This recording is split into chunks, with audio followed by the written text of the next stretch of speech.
Vladimir Carvalho é essencialmente um documentarista. Seus filmes têm como tema central o homem nordestino. Seu mais significativo trabalho é País de São Saruê, censurado pela ditadura durante quase toda a década de 70.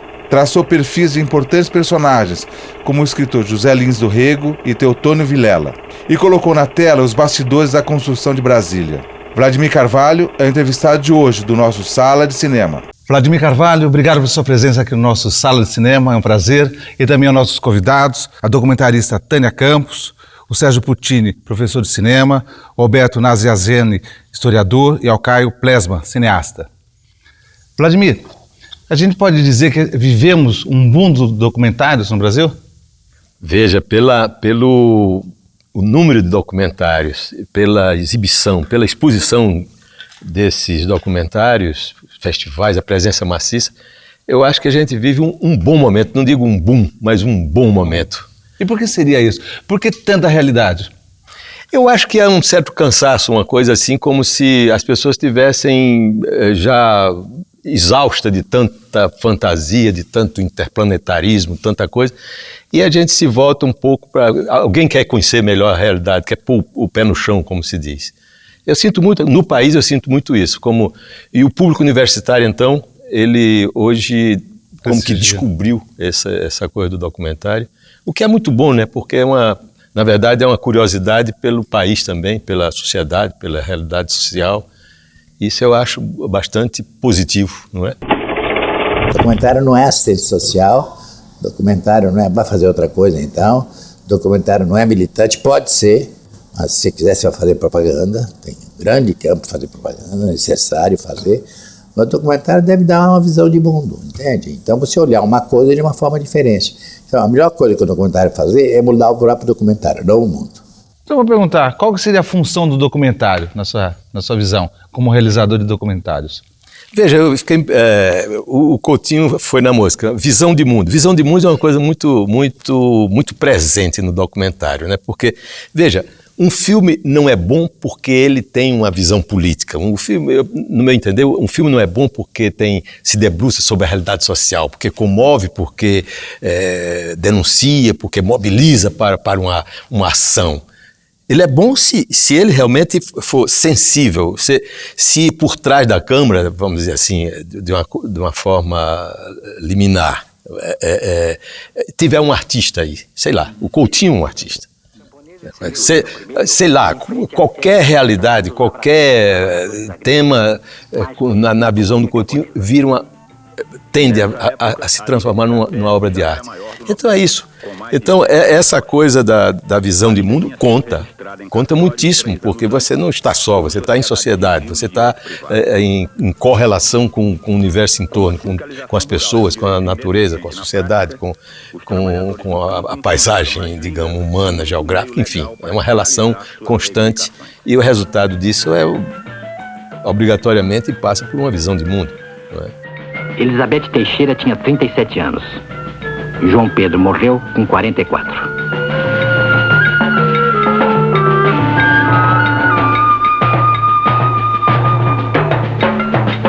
Antes que os camponeses seguissem para a Praça do Comício, tive meu primeiro contato com Elizabeth. Uma curta entrevista dentro da sede da Liga. Vladimir, o Nordeste dos seus documentários, vamos falar deles. Sim.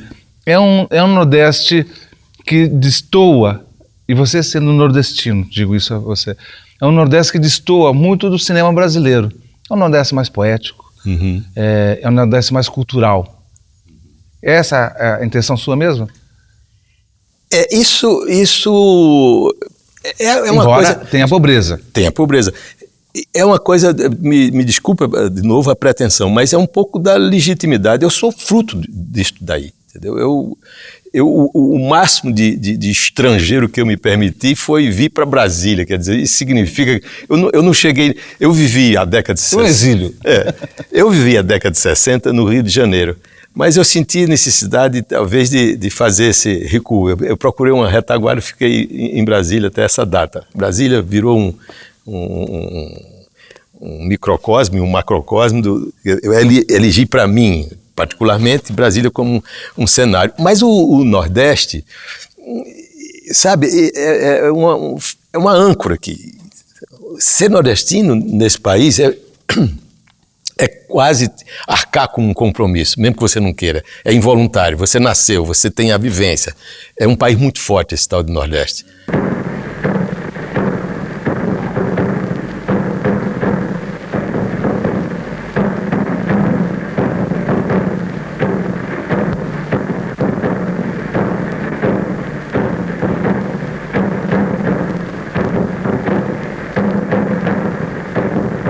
Vladimir, qual foi a sua participação no Aruanda, que é um filme bastante interessante?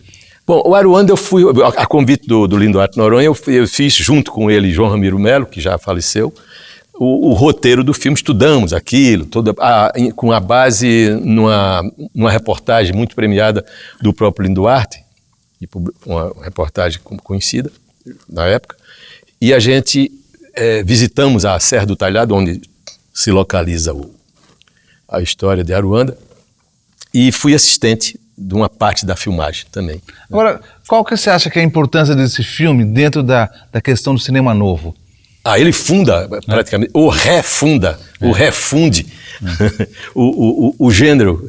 Esse negócio de gênero gênero é outra coisa, mas esse tipo de cinema passou a existir quase como um divisor de águas, compreendeu? Antes e depois de Aruanda, acompanhado, faça-se justiça, ao filme do Paulo César Sarraceni, Arraial do Cabo, que tinha uma parecença. O Arraial do Cabo era no estado do Rio, lá na praia do Rio, em Arraial do Cabo. Né? E Aruanda, perdido lá no sertão.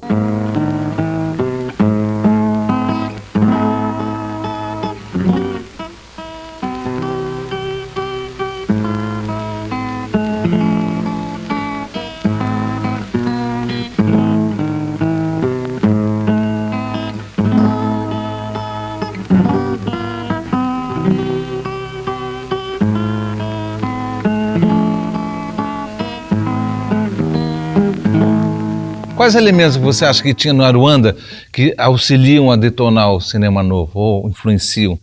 Uma certa naturalidade, ou naturalismo, digamos. É impróprio na questão de Aruanda, porque ele termina sendo também, do ponto de vista da imagem, do ponto de vista da fotografia, é um tanto quanto expressionista, sem selo, compreendeu? Porque tinha um contraste enorme, talvez até por uma certa involuntária incompetência, não é bem o termo, mas o Huck talvez não tenha tido os elementos de iluminação, porque antigamente se fazia o documentário e trazia até refletores para iluminar essa coisa, né?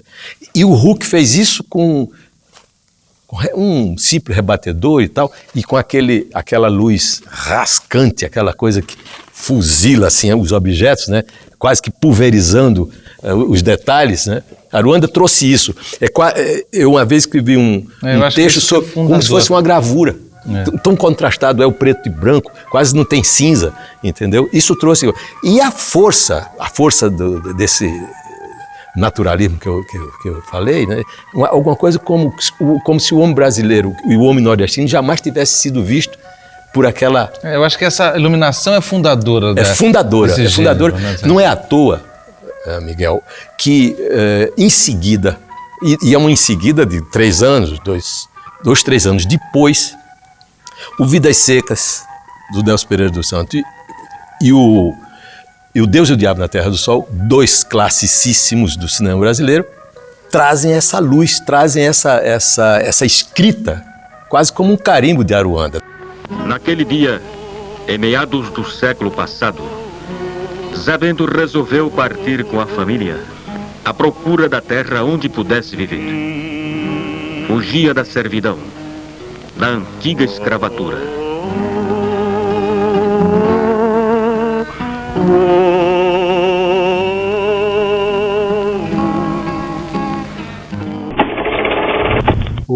Nós temos uma noção da crítica contemporânea e é notório, né? Cada vez mais no cinema moderno a ficção vai ao documentário e o documentário vai à ficção em termos de estilística, de recursos, né?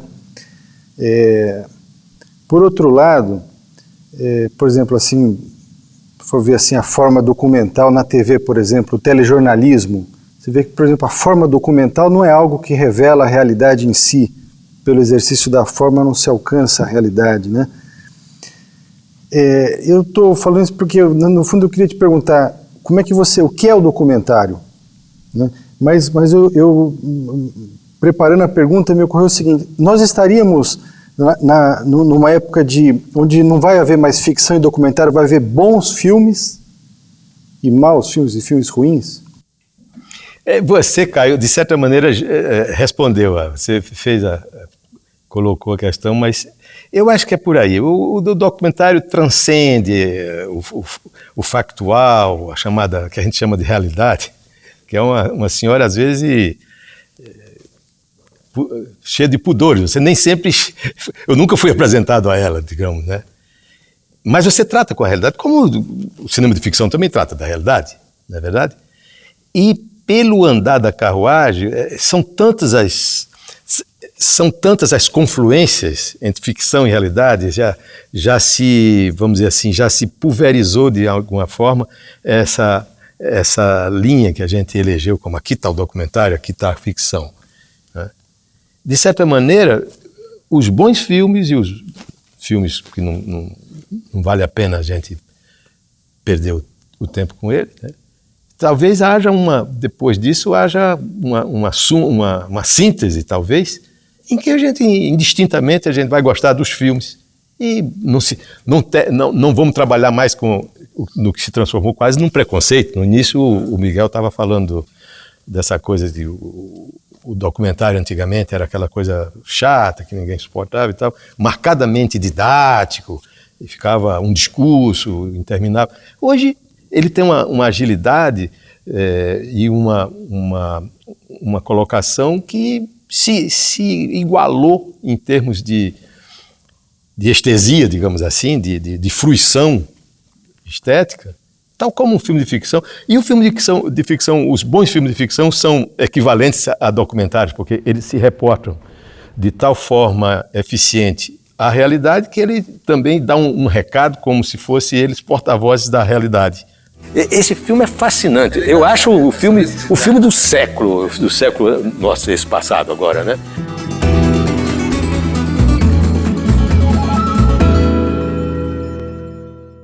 Em curtas-metragens do Vladimir, a gente vê, eu acho que não me engano, no Mutirão, em que ele próprio aparece destelhando uma casa e comentando como, na verdade, o documentarista falseia a realidade. Isso é interessante. Você interfere na realidade dos seus documentários? Outro dia um camarada disse, o Vladimir, ele quer transformar o mundo para fazer cinema. Literalmente. E se não for possível, ele transforma o mundo... Não, ele quer transformar o mundo para fazer cinema. E se for o caso, ele transforma o mundo para poder fazer o cinema, sei lá, uma coisa assim, entendeu? Mas você sabe, é uma coisa que você é levado, você tem um compromisso e às vezes você se excede, mas não que você tenha, nunca no sentido da falsidade, da realidade, né? Mas você chega, aquilo voltando à coisa observada, é perturbado pelo observador, né?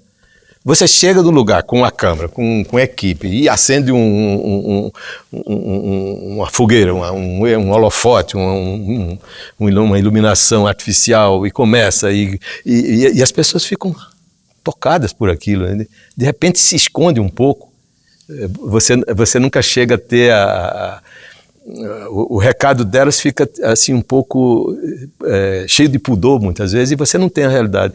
Você ainda sobe na casa do sujeito para poder iluminar, porque precariamente você às vezes não conta com a iluminação, não pode levar um gerador lá para o mato, lá para a caatinga, então você sobe na casa do sujeito e tira um pouco das telhas para poder ter um pouco daquele ambiente, para poder ser verdadeiro, você interfere. É impossível não fazê-lo. Ou seja, porque na hora que você ligou a câmera, as pessoas já modificam. Já modifica. Já modifica, você tem que começa a rir, começa a cantar, começa a chorar. Né? Às vezes representando. Outro dia eu vi um sujeito filmado no Maracanã, que ele ficava bom, se enxugava, tinha chorado, não sei o quê, de emoção. Aí depois, quando ligava a câmera, ele começava de novo a chorar, como se ligasse alguma coisa assim. Ele estava representando. É síndrome do BBB, né? Isso, do Big Brother. O Romeiros de Guia, que é um filme que você faz com o seu parceiro João. Ramiro, ele é o início da sua busca, vamos dizer assim, do homem no destino? Mas é um filme, vamos dizer, um filme inocente, na seguinte maneira. Nós éramos absolutamente ignorantes da filmagem, da prática do cinema, entendeu? E a gente tinha saído de Aruanda e fomos os dois roteiristas e assistentes de Aruanda, fomos fazer o nosso filme, entendeu? E nós estávamos inseguríssimos, porque a gente tinha elegido um tema, é uma romaria que sai de uma praia, entra por uma foz de um rio e vai pagar uma promessa num templo barroco que estava abandonado há quase um século. E lá, depois da romaria, à noite, isso a gente depois montou direitinho, dançava um coco, que é uma dança muito sensual. Então, o sagrado e o profano junto. Não tenho fome nem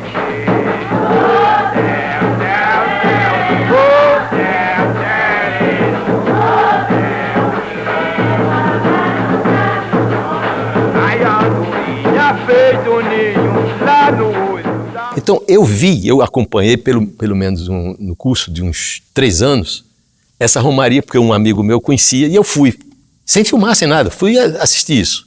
Então eu sabia de qual é salteado, o Ramiro também conhecia. Eu fiz uma reportagem dessa romaria, então você está entendendo? Era uma muleta, a gente estava seguro, bom, a gente sabe onde começa, o meio, o fim, a dança, então estava tudo pronto. Entende? O primeiro filme, era o primeiro filme que a gente dirigia, não Aruanda do Duarte Noronha, esse é o segundo. Então, aquela etnografia servia de amparo, de base para a gente dizer, vamos fazer esse filme. Eu sabia o filme todo, chamávamos de documentário, mas às vezes eu saía correndo, eu era um pouco mais atirado do que o João era mais cerebral, eu saía correndo, não, para aí que nós vamos pôr a câmera. E punhamos a câmera, e agora pode. Interferindo na realidade. Agora pode avançar. E avançava aquela procissão, a pequena procissão, entende? Isso era uma etnografia. Agora, depois, eu fiquei a braços com a própria realidade acontecendo.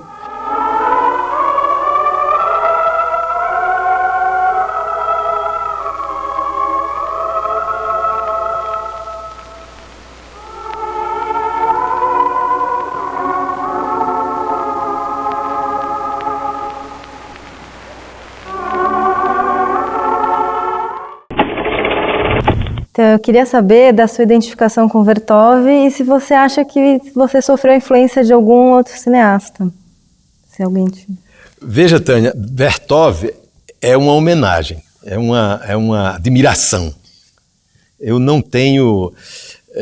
até porque, seguindo no processo do cinema no Brasil, do que o documentário já tinha oferecido, e todo esse desvio que aconteceu... praticamente deixou-se congelar o Vertov nos anos 20 e 30, e o cinema tomou outro rumo. Um poeta, um músico, uma coisa fantástica. Eu acho que ele continua sendo, de certa maneira, inédito como experiência, inédito como seguidores, quer dizer, ele não teve seguidores a Van La Lettre, entendeu? Mas é um cineasta, um homem do cinema riquíssimo.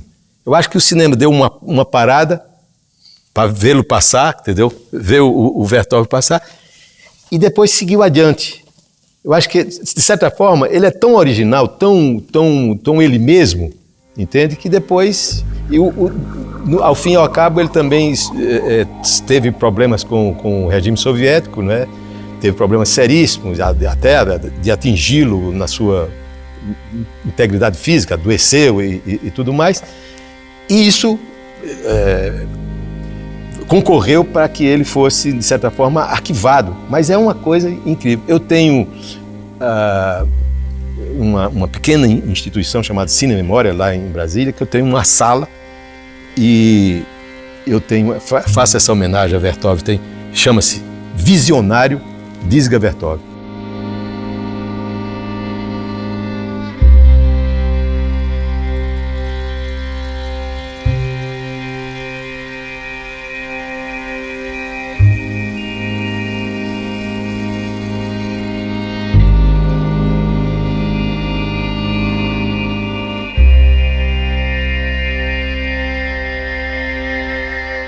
Tem alguma outra influência marcante para você? Olha, eu vi os filmes do Joris Ivens, Joris Ivens, né? E eu conheci o Ivens. E fiquei muito marcado quando eu vi Miséria no Borinage. É um filme sobre os mineiros de uma região entre a França. O que ele te influencia e aonde? Qual filme? É um compromisso, sabe? Ele foi ficando meio datado, mas o compromisso do Ivens é incrível, porque ele é como se ele fosse um cara, assim, um militante nordestino, que como eu me vejo um pouco, entende? Vladimir, você trabalha com Eduardo Coutinho no famoso Cabra Marcado para Morrer.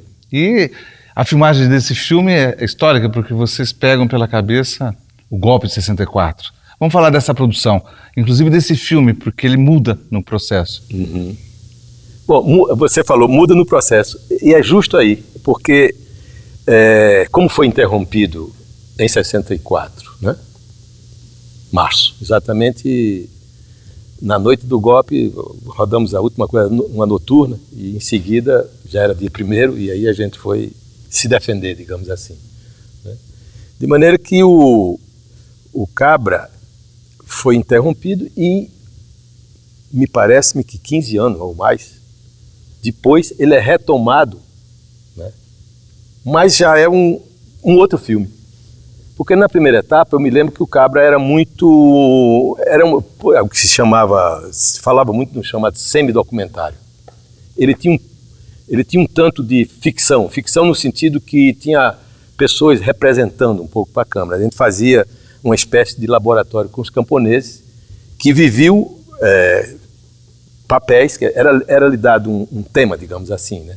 Eu me lembro de um camponês fazendo um coronel, e ele sabia muito bem como se comportava, porque ele conhecia a figura, quer dizer, conhecia a figura, vamos dizer, geral, a personalidade de um coronel, e ele fazia muito bem. E os outros camponeses faziam a massa aí, alguns representantes que iam à Casa Grande para dialogar com o dono da terra, o coronel, etc. e tal, né? Isso na primeira etapa. Seu filho morre do enterro. Sua mulher adoece e bota na maternidade. Nada falta pra vocês. O senhor tá muito fraco. Precisa de uma conclusão mais forte. Você pensa pouco. Parece que tá doido. Não tem ideia no juízo. Você é meio bruto. Você se atrapalha. Eu quero resolver essa parada com o senhor. O senhor de engenho não morre, administrador não morre. Só quem morre é camponês. Na segunda etapa, do meu ponto de vista, ele vira realmente um radical documentário, né? Quer dizer, não tem mais esses apelos, embora é um filme que cita a sua origem, ou melhor, essa parte que ficou filmada para trás. Ela é motivadora, não é verdade? E esse encontro das duas coisas, você não sente, porque é de tal maneira autoexplicado, né? Houve a interrupção, que é assumida dentro do filme, claro, e o filme retorna quase 2 décadas depois, o reencontro de Coutinho com Dona Elizabeth, que era a viúva do João Pedro Teixeira, que era o Cabra Marcado para Morrer, né? Então esse filme é fascinante. Eu acho o filme do século, nosso, esse passado agora, né? Filme do século no Brasil. Segui para a cidade onde ele se encontrava, junto com o Abraão, de pés, em meio de caminho apanhei um transporte e fui até lá no necrotério onde ele se encontrava, morto. Todo estraçalhado de bala, era uma coisa bárbara, coisa triste. Eles que estavam no poder, os militares, tinham inventado uma coisa assim, o Novo Nordeste.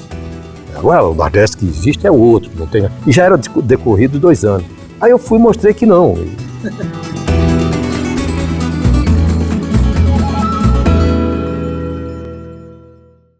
Quem é que espera que documentário dê dinheiro? O documentário jamais deu dinheiro na vida, né? O documentário foi e aí será marginal. Então, dado esse ponto de partida, é melhor fazer documentário que pelo menos você sabe que não vai ganhar, né? Você concorda? O documentário ainda é um gênero marginal no Brasil? Veja, é aquela história, pelo prestígio, aliás, um prestígio que advém muitas vezes da própria presença do Coutinho no ranking nacional, né? vamos dizer assim, um chefe de fila, né, de estar à frente, por causa da eficiência e da presença dos seus filmes, que ganharam um público numeroso, e muita gente foi, vamos dizer assim, tangida, seduzida por essa coisa, e hoje o documentário, eu de certa maneira, isso é uma forma respeitosa de discordar do Coutinho, eu acho que estamos chegando juntos. Estamos chegando. O que não invalida a crítica ao sistema que está aí. A coisa ainda está muito viciada. Nós temos restrições no espaço do mercado exibidor. Nós não estamos na televisão, mas também na televisão não está, de certa forma, o filme brasileiro. Não é verdade?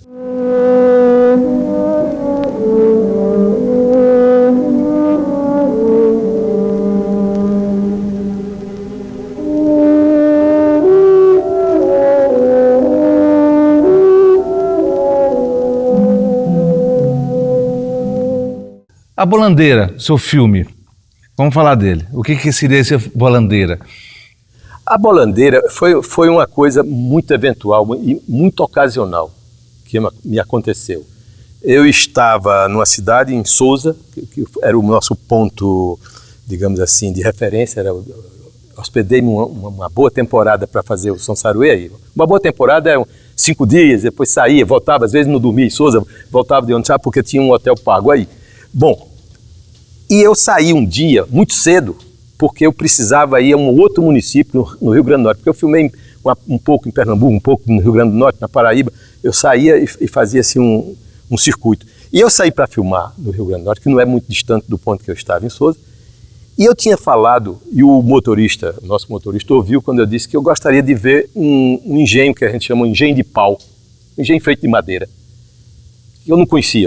Ele viu que eu estava conversando com o Clemente, eu sou louco para ver um... Aí quando a gente estava na estrada, o motorista disse, doutor, aqui do lado, nessa estrada, saindo da estrada principal, nós temos um engenho todo feito de madeira, aliás, tinha outros, né? Aí ele disse, o senhor não quer... Eu falei, vamos ver. Aí esqueci momentaneamente o que eu ia fazer na outra cidade e entrei. Quando eu vi aquele espetáculo, digamos assim, aquela engrenagem, aquela coisa extraordinária, puxada a bois, né? Aquela arrumação, para mim era inédito. Aí eu falei, eu não vou mais para, sei lá, eu chamava-se Tenente Ananias, uma coisa lá fora, eu vou ficar aqui. E eu fiquei tão tomado, tão excitado, que eu liquidei o assunto assim, meio-dia, esse filme já estava pronto. Os dentes da bolandeira rodam de noite e de dia. A boca da noite, açúcar, parece que pronunciam. Semelham dentes cariados, apesar do doce afã. E empalitando o silêncio, aberta a luz da manhã, de novo na bolandeira vão refazer o cansaço. Como esses homens que à beira do canavial, num braço, levam somente a enxada, no outro não levam nada. Ou levam o cansaço de suor, mel e bagaço. O País São Saruê, seu documentário, se transforma num filme ícone dentro do cinema novo. Por que seria isso? Veja, para mim é um tanto quanto inexplicável. Quer dizer, há uma contemporaneidade, né? Um filme do Nordeste, já tinha sido feito Vidas Secas, Deus do Diabo, etc. Do que eu me lembre, foi o primeiro filme documentário de longa-metragem. Depois do desmatamento, depois da queima das urzes, depois de cruzes e cruzes fincadas no esquecimento, depois das lutas com os lusos e massacres cariris, depois de usos e abusos, a minha terra infeliz devolve ao ar estas plumas branquinhas, da cor de giz. E, de certa maneira, filmando uma coisa mais ou menos inédita nos outros filmes, quer dizer, filmando uma economia. Eu tinha a pretensão de filmar a economia. Eu ficava pensando, imagina que pretensão. Eu sabia que o Eisenstein queria filmar o Capital, né? Eu digo, eu queria filmar, pelo menos a economia sertaneja está pendurada numa série de coisas interessantes de ser mostrada, né? Como o arcaísmo, por exemplo. Né? Nesta região, a média de vida não é muito superior a 30 anos E os vendedores de meizinhas, garrafadas e pílulas milagrosas são muito procurados e viram atração obrigatória cercados de uma plateia atenta. Quero até morrer do que viver assim. E depois o seguinte, o filme como foi realizado na época da ditadura, 2 anos depois da ditadura, em 66 eu já estava filmando, não é? Ele tinha assim respira uma certa,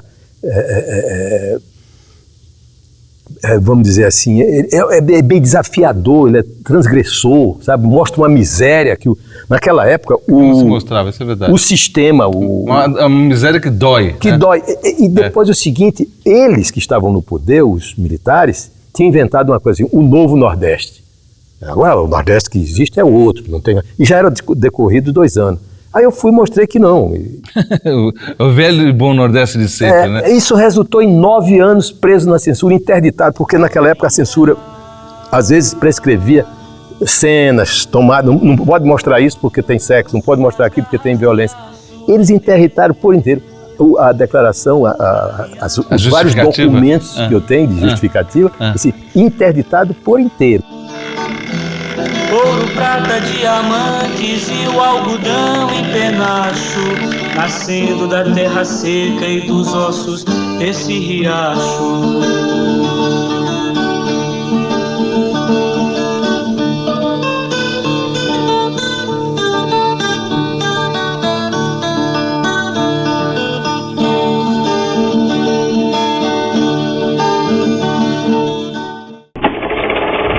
Bom, Vladimir, eu queria perguntar, queria que você falasse um pouco sobre um conceito que você usou para definir o tratamento de som do país de São Saruê, que chamou de som indireto. Bom, eu poderia te dizer o seguinte, isso é fruto de uma situação subdesenvolvida, né? Eu fiz esse filme à míngua de qualquer recurso, praticamente, né? Para você ter ideia, eu não sabia, mas eu comprei, por exemplo, negativos de uma pessoa lá no Recife e usei o negativo e tal. 1 ano depois, já estava vendo os primeiros copiões, já tinha praticamente editado uma parte do filme e eu descobri que aqueles filmes, como tinham sido, de certa maneira, vendidos muito barato. Por quê? Porque o cara tinha recolhido no consulado americano filme vencido. Eu não sabia. Entendeu? Comprei dele porque achei uma mina, eu comprei 10 latas para fazer esse filme. Então, no fundo, eu fiz o filme com um certo, a palavra é forte, mas com um certo lixo, entendeu? Porque eu não tinha condições, né? Então, o que eu fazia? Como eu não tinha um equipamento, na época eu já tinha o Nagra, mas era caríssimo o aluguel, poucas produtoras tinham o Nagra. Então, eu fazia tudo off. Eu filmava de dia com a pessoa e de noite, com a permissão da pessoa, com a aquiescência dela, levava ela numa cidade próxima, às vezes viajava uns 2 horas aí, com o compromisso de retorná-la ao seu lugar, e lá gravávamos numa difusora, né, uma estação de rádio que tinha um gravador, era uma mistura de som, de possibilidades. A gente gravava isso off e depois eu, na edição, colava aquilo na medida do possível, quer dizer, concomitante com a edição, né? Às vezes o sujeito estava falando, estava trabalhando e a fala dele estava comendo na trilha sonora, informando, enfim. E isso eu isso era um som indireto. Como aquilo era onde me ocorreu agora, existe uma superprodução, a minha era uma subprodução, literalmente, não tinha como não fazer assim. Isso é chamado então som indireto? Som indireto, som indireto, porque estava na moda, seu filme é som direto? Bom, vamos ouvir as entrevistas, e o cara, que a entrevista falada diretamente para a câmera é outra coisa. O seu Custódio era um grande chefe da mina, que era o chefe. Tinha até empregado para balançar ele na rede. Eu cansei de ver ele botar fogo num charuto com uma nota de 500 cruzeiros. E então, dizem que acabou-se no fracasso. Um cara dividido, que foi da UDN, que foi da Arena, e de repente sai pelo Brasil queimado com um fogo cívico, uma coisa extraordinária.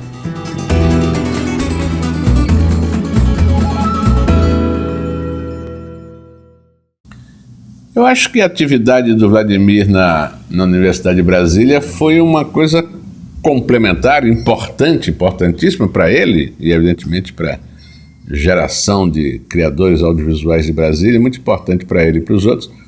Mas para ele, pessoalmente, foi como algo complementar, no bom sentido, ou seja, ele não queria ser apenas um professor, ele nunca quis ser apenas um professor, ou seja, ele é um criador, ele é um cineasta. E eu acho que Brasília abriu novas portas de percepção para o Vladimir como artista, ou seja, como cineasta. Brasília também te inspira a fazer o Conterrâneos Velhos de Guerra, que é um filme que fala dos operários que trabalharam na construção da capital. E é surpreendente que lá pelas tantas você traz uma revelação que é que quando algum operário caía lá no décimo andar, ou 8º andar, imediatamente limpava o corpo.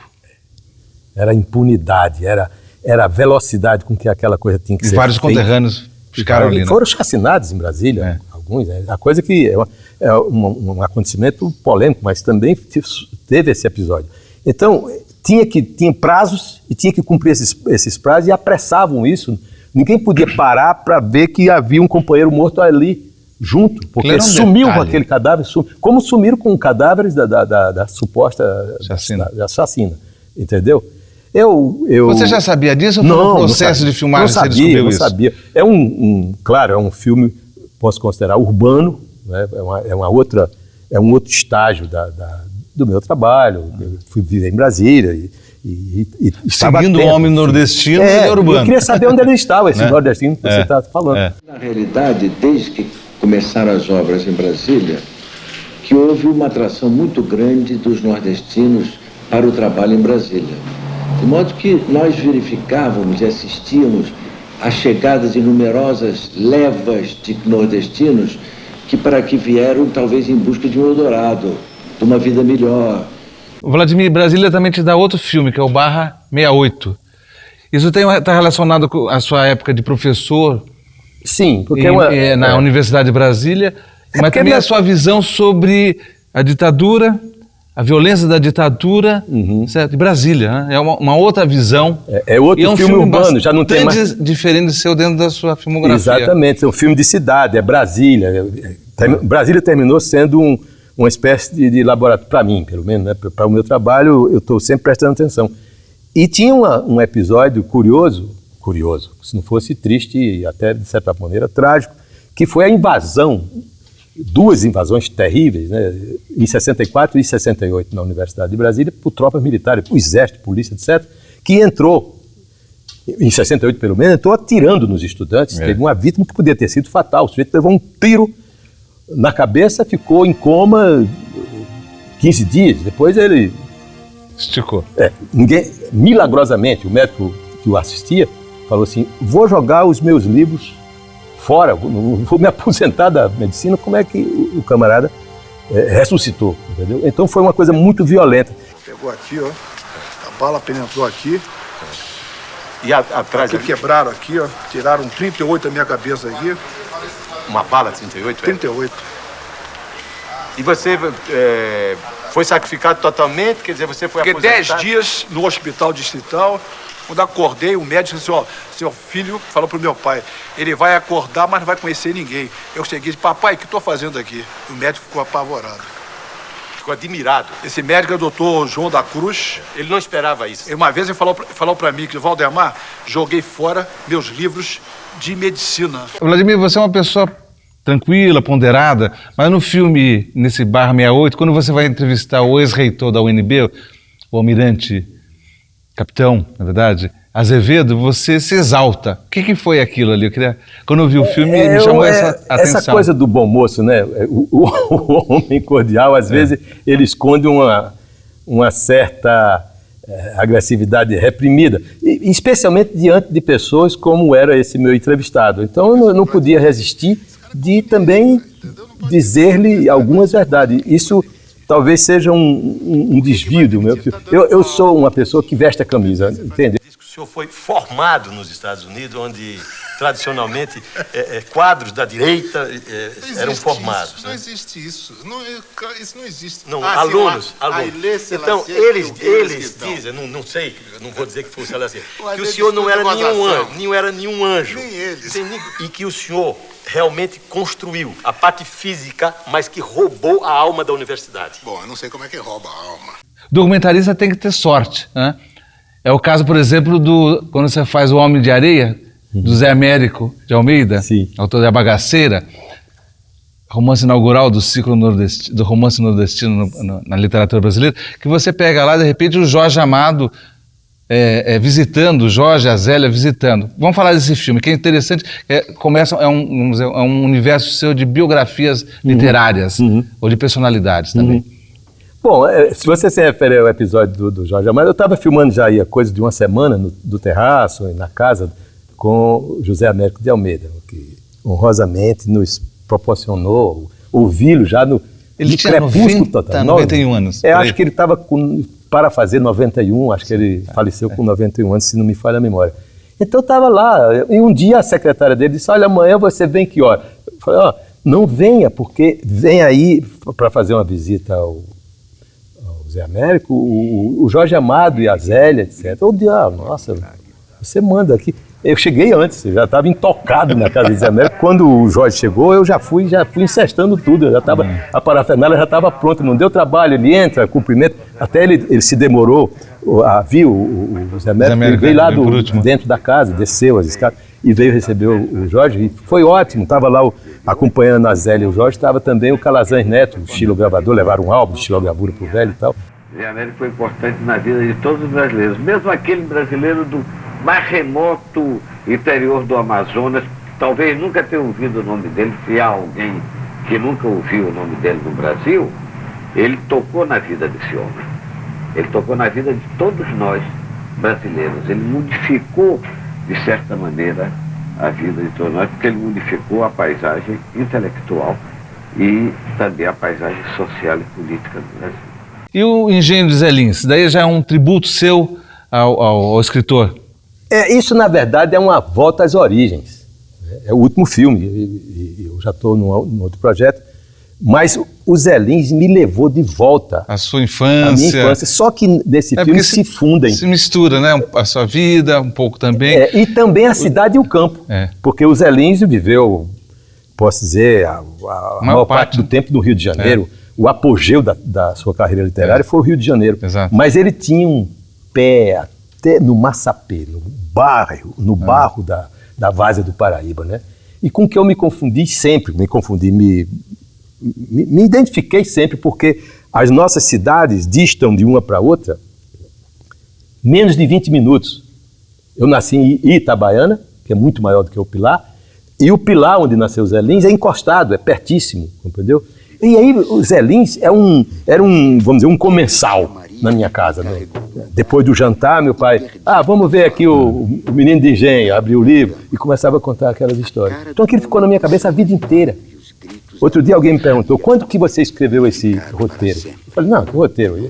Esse roteiro eu comecei a escrever há 65 anos atrás. Foi neste dia que me apareceu a asma, a falta de ar, o puxado, como é chamado pelo povo, e que foi a desgraça de minha vida de menino.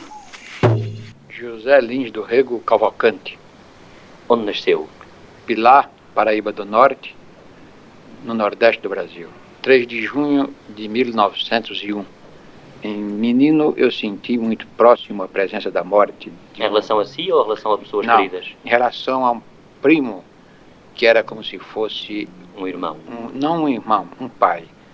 E tinha por ele uma expressão de admiração tão forte que a imagem de Deus que me vinha, quando eu pensava em Deus, eu tinha a imagem da cara desse meu primo. O meu Deus não era um Deus barbado, era um Deus de cara raspada. Esta é uma recordação viva e intensa que ainda hoje perdura. Vladimir, lá no filme, lá pelas tantas, você traz uma revelação do Zé Lins, aquela coisa daquela morte, né? E você procura explicar parte vamos dizer, da angústia conhecida do Zé Lins do Rego, tributo a esse episódio. Isso estava no roteiro ou foi ali no meio também que você descobriu isso? Não, isso tem uma historinha rápida. Eu, nos anos 70, por aí, eu tenho até hoje um livro, chama-se Eduardo Martins, um poeta já falecido, que fez uma espécie de, como é que chama, fortuna crítica dos Zé Lins, uma primeira, depois tem outras.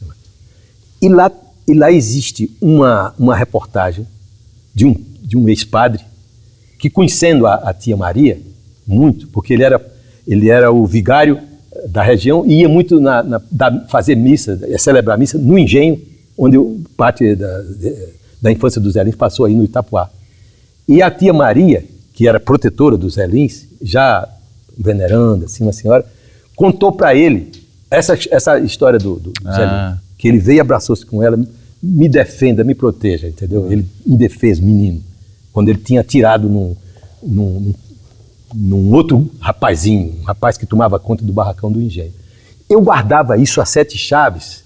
Eu digo, um dia quando eu fizer esse filme eu vou explorar, esse é um termo terrível, mas eu vou colocar isso em evidência, porque eu comecei a ver, eu estudei muita coisa do Zé Lins, eu ficava intrigado porque que ele era triste e ao mesmo tempo alegre, era aquele negócio que hoje... Torcedor fanático, né? Escondia. Ele era torcedor fanático para esconder essa outra parte, essa coisa, e de repente ele ficava triste. O Otto Lara Rezende... Pensando no menino, né? Otto Lara Rezende, não, Otto Maria Carpo dizia que ele era um homem são em busca de uma doença, porque ele tinha uma fixação na morte terrível, né? Era isso, né?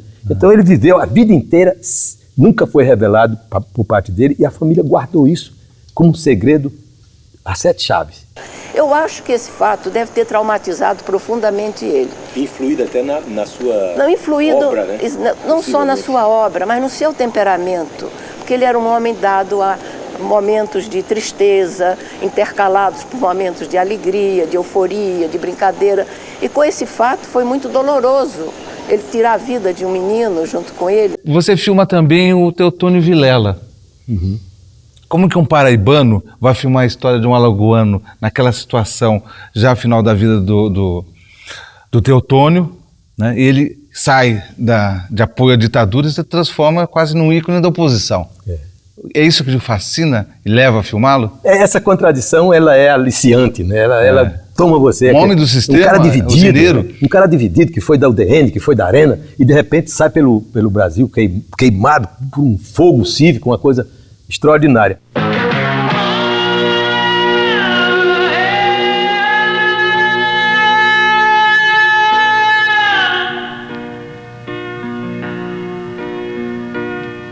Quem é esse viajante? Quem é esse menestrel que espalha a esperança e transforma sal em mel? Mas isso tem uma pequena historinha antes. Eu, nos momentos de folga, né, o professor às vezes não é tão regular, não tem uma aula na parte da tarde, eu ia muito ao Senado e à Câmara, um pouco viciado nessa coisa do debate político, né? Então eu ia assistir os plenários da Câmara e Senado, naquela época ainda tinha oradores, né? Tinha o velho Tancredo ainda falava muito, Ulisses. Né? Tinham grandes figuras. Grandes figuras. E o Teotônio era um desses esteios, tinha uma oratória fácil, e eu ficava assim, bestificado como o Teotônio, primeiro tinha o poder da palavra, e tinha uma coisa assim carismática, nordestina nele, que me fascinava. Parto para caminhar pelo resto do Brasil, mas levando sempre no peito esta noite tão bonita, esta noite de Tavares Bastos e de Deodoro da Fonseca, esta noite dos pensadores políticos e esta noite dos libertadores, dos proclamadores da República. Quando veio a doença, né, numa das recuperações dele, eu o procurei e propus a ele. Procurei, não conhecia bem. Alguém falou assim, vamos lá que eu te apresento. Me apresentou ele, eu a queima-roupa, disse, olha, ele estava saindo para ir às penitenciárias, aos presídios, para saber se ainda existia presos políticos. Era ainda durante o fim da ditadura. Finalzinho da ditadura. Ele estava ameaçando sair dos esquemas de conciliação e tudo mais, né? Aí ele chamou, mas você é um maluco, você só pode ser um maluco, quer me transformar em ator de cinema, mas topou. E era exatamente isso que eu queria. Então ele foi, e já muito debilitado, e enfrentando tudo, né? Quer dizer, à borda da morte, né? E ele prestou um serviço ao Brasil, saiu. Foi fundamental ali. Refazendo tudo isso, depois vem a eleição direta. Foi fundamental. O Teotônio é um personagem me traindo. Daria um grande filme de ficção, assim, com grandes atores, um épico. Roteiro da liberdade. Sinto-a como qualquer cidadão em qualquer recanto deste país, como uma verdadeira oração e um apelo ao amor, à esperança, ao trabalho e à coragem.